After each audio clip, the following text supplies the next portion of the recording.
Hello and welcome to our lecture that we call Math for Beginners, making math fun for young children. We try to have a catchy name, so Helga will show up. I'm Benjamín. And I'm Helga. As she said, we are from Iceland and we work at the National Institute for Blind, Visually Impaired and Deafblind in Iceland. We work in the department that makes all reading material available for all blind and visually impaired people. And in Iceland, the system is like that. The teachers order the books they need, and the National Institute makes them available. It is free for the students and for the schools. It's paid by the government. So first, a little bit about us. Benjamín is the project manager in our department, and before that he was a math teacher for 15 years. And I am a product specialist, and I have a degree in Icelandic and in editorship. We're going to tell you a little bit about a project that we have been working on the last 3 years. And we got a grant to make this project possible from Rannis, who supports research, innovation, education and culture in Iceland. So what did we do? We adopted educational material for math in 1st and 2nd grade. We based our material on books that are used by most schools. So with this new material, blind children should be able to work on the same project as their classmates and at the same time. Our goal was to make the assignments more varied and more interesting than they were before. But why did we do this? Before we can tell you about why we started the project, we need to tell you how it was before, how things were in math for the youngest blind children. At the National Institute, we did make some simple math exercises for these children, but nothing more. We used Braille and sometimes a few tactile pictures that the teachers asked us to do. But how everything else was done was up to each teacher, so that could be very different between teachers, how much emphasis was on math. Sometimes they didn't add much to our things, and then the material would be very simple, have a very simple approach, and be very dull for such a young children. But of course, those who had good teachers, they often got very good and very diverse instructions. But this is of course not fair and not equal, especially because math for the youngest sighted children is often varied. It has a lot of pictures, and the assignments are more like a game than a work. On this slide we have two pictures. The first picture is we have Braille and printed text that shows very simple exercises like 0 plus 1. This is how math would often be like before, just plain Braille and simple exercises.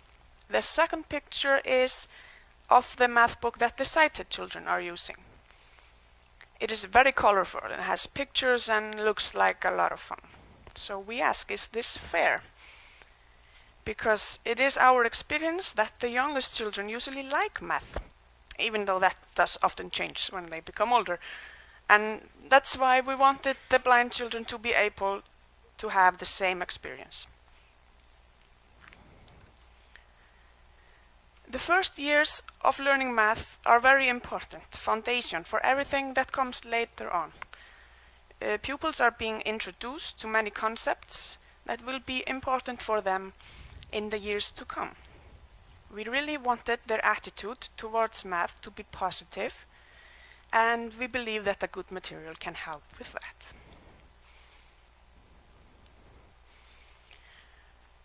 We wanted to make this book as close to what other children in the class had. So we put every chapter in a folder with everything that they needed in that folder to solve the exercises. So when other pupils get their math book, the blind children gets his math folder. In some cases we had fewer exercises because usually it takes a little bit longer time to solve the exercises, especially when there are pictures or toys to work with.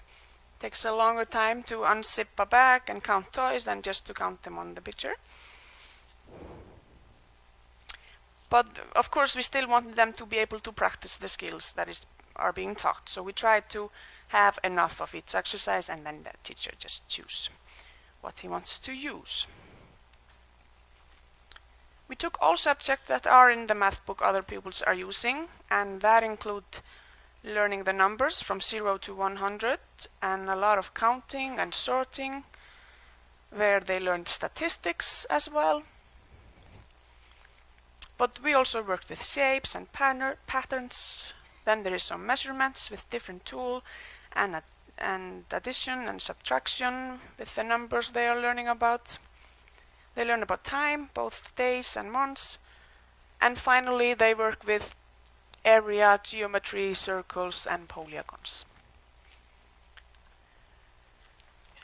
Our approach was to have as many different ways to teach the subject and to solve the exercises as possible. But they always have the exercise described in Braille. And we try to describe what the project is about and what they are going to work with. If there are swell pictures, then we tell them what are on those pictures. We used a lot of small toys for counting and measurements. And on this slide we have a picture of a few of them. For example, there's a rubber cat and a bird, plastic people in different sizes, and small objects like fish, stars and a bear. There are many board games in the books, and they were all adapted so they are able to play with their sighted classmates. And then we used both 2D and 3D shapes, and we used real coins. Well, we also wanted to have many different ways for the pupils to solve the project. So there we used, for example, embossing film to draw on, wiki sticks, Braille number sticks, stickers and touch dots. And they used Perkins machines and later computers.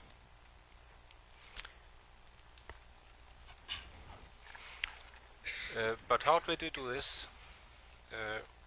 On the next slides we are going to take some examples of what we did, and there will be pictures on the next few slides. On this slide we have a Braille plates on the left and a plastic bag where the rubber fishes should be in. We have taken them out in this to show them better. But on the right we have a swell paper with number 3, Braille number 3, three boxes, 3 dots and 3 stars. And can you guess what they are learning on this? They are learning about the number 3. We have a different animals with each number. On this it's fish, and we have birds and cats and dogs. So we have, but always something they can take out and count. On this slide we have Braille text. On the left again we have a plastic bag with the toys in. Here we have the plastic figures in different size, and on the page on the right we have also Braille, and beneath we have an interlock tape, and the project here is to sort the figures out. The large ones goes on the interlock tape above and the smaller ones go beneath, and the figures have an interlock tape on the back so they can feel them and put them on the right place.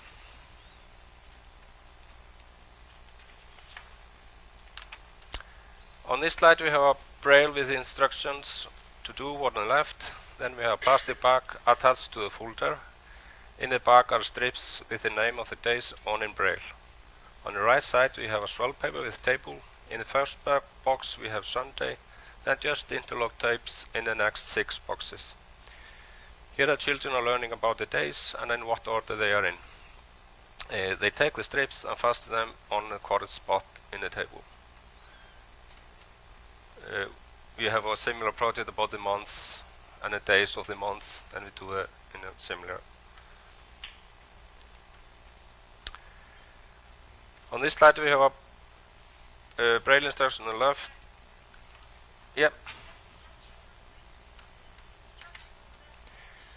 We tried as we could to have it as simple as we could. No, okay.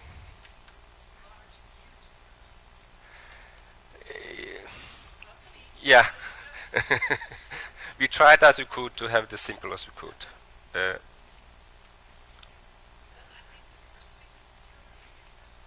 Yeah. Teachers is always close by, and hopefully he has told the class what to do. Yeah, so maybe they even do not have to read it if they got verbal instructions from the teacher. Yes, in this slide we have a plastic bag with different forms in, like circle, triangle, square and quadrangle, and then we have a swell paper on the right, and same form, and an interlock tape close to them, and they are to pair them together. Put, for example, a triangle form next to the picture of the triangle.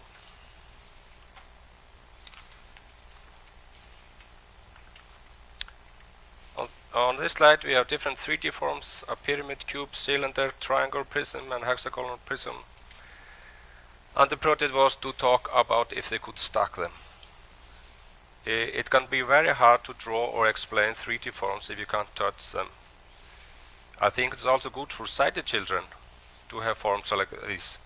But we also have a project with these forms about if they can roll or if they can remember any forms if these are in their surroundings. So if you talk about a cylinder to a blind child and he haven't touched it, you can't explain, have you seen or felt any cylinder around them? So they have to feel them. This was one of our problem.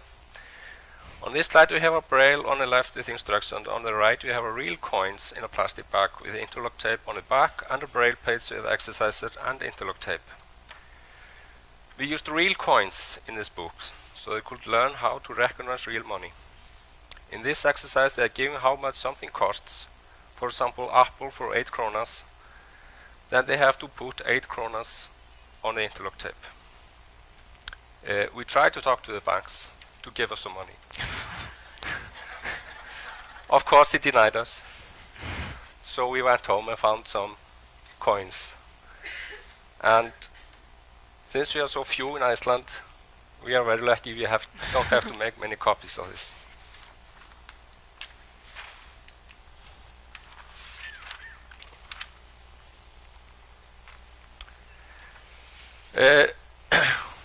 What we tried to gain with this, we tried as we could to let the blind people be part of the class.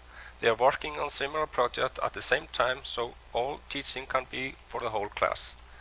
And the blind children can be part of the discussion at the same time.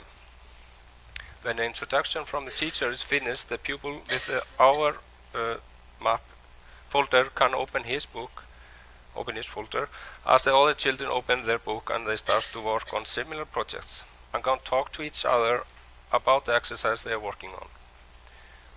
We also adapted the group exercise and board games so they could play with their classmates with their own board.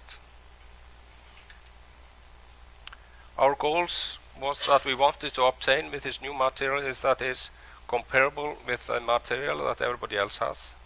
It cannot be accepted that blind children have not as good material. They must have the same teaching as other children, so they have the same opportunities. That they are independent and can work without having someone with them all the time. We believe that both of these goals, that the material is comparable and the pupils independent, is good for them and will help them make them stronger and more competent.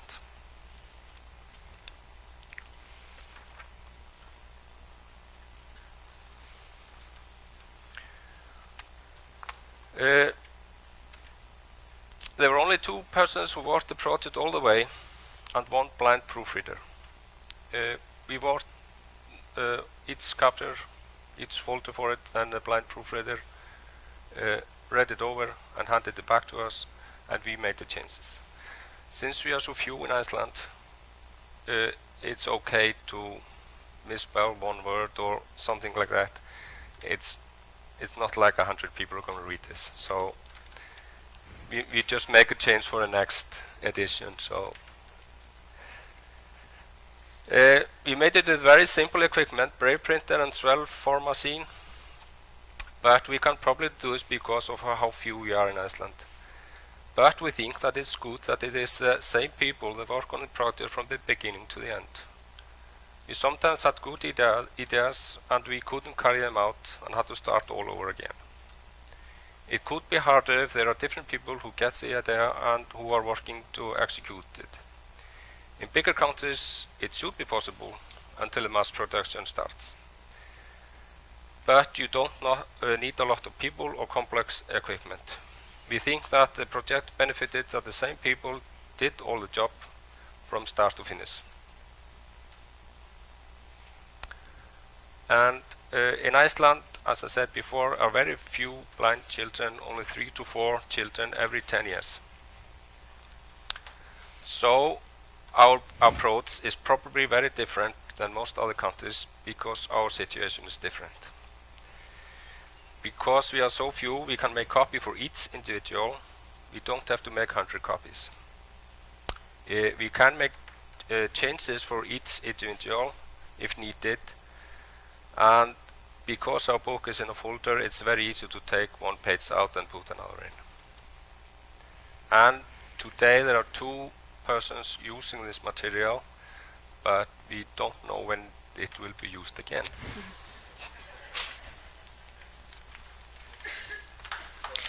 No, we're not finished. We are not finished. The result. This took a lot of time. And well, we had to brainstorm about each chapter, then we start to work on the ideas, writing the text, draw the pictures, choosing toys, forms, or whatever we needed. And sometimes our original ideas didn't work out, and then we had to start over. But this was worth it. It was a lot of fun and very challenging to have to think outside of the box. But what matters the most is that these 2 pupils that have been using it are very glad about it, and we've heard it's their favorite book, so it makes us really happy. And the teachers are of course also glad because they don't have to make a material, they just get it ready to use. Next books. In next book for 3rd grade there will be fewer toys and more braille, and they will more often use computer to show the solutions. But this is like the books are for the sighted children. They have fewer pictures and more plain exercises. And then we will have others and different problems when they get in higher classes. So the conclusion. It is really important that the blind children get interesting and diverse educational material like sighted children get in 1st grades of school. It matters in so many ways, both educationally and just for the well-being of the child. It must be good for their confidence to be a part of the group, because so often they are doing something completely different.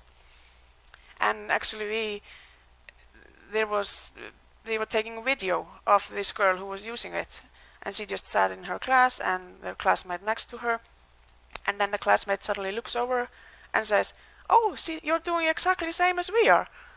And we were like, "Scores, like we have ordered this," because that was exactly what we wanted them to say. And the last but not least factor, we believe that everybody can do this, because we could do it with a few people and not complex equipment, just a little bit of creativity. So we have a sample folder with us if somebody wants to take a look later on, and otherwise you just say thank you. Thank you.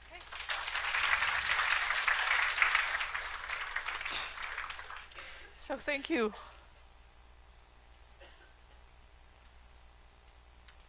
Thank you for this inspiring talk. Is there anybody having a question? I myself do. Ah, there are. Okay.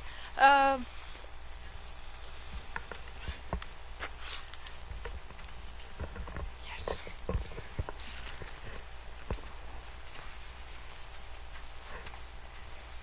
Hello. Hello. I'm from the Netherlands, and I adapt school books for primary school children as well, the same as you. You said that the material you made is based on the course material that the sighted children use. But do all the schools in Iceland use the same course material? Yes, they all use the same book. That's very convenient. We have one institute that produce all the books for the schools in Iceland. For the sighted children. Yeah, for sighted children. In our country, it's different. Yeah, I can't believe that. But that makes it easier for us. This government who is in charge now is trying to change it. So, yep. Thank you.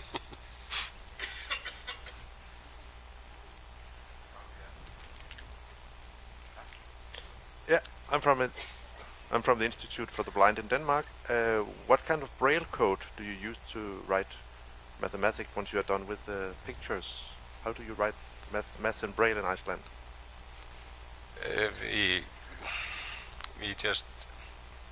We don't have any special code. No, because that's because in Denmark we have adapted LaTeX, so it's a mainstream way of writing mathematics linearly. Yeah. And in many countries, I mean, I think every country has chosen its own way of writing math in braille. They're just curious. What are your thoughts about that? What are you thinking of? What kind of braille code or what kind of system are you thinking of using? We don't have any special system, as I said. We just a normal 6-dot. Yeah, we use Yes, we 6-dot. use 6-dot. 6-dots, yes. Yeah. There's no more time for questions.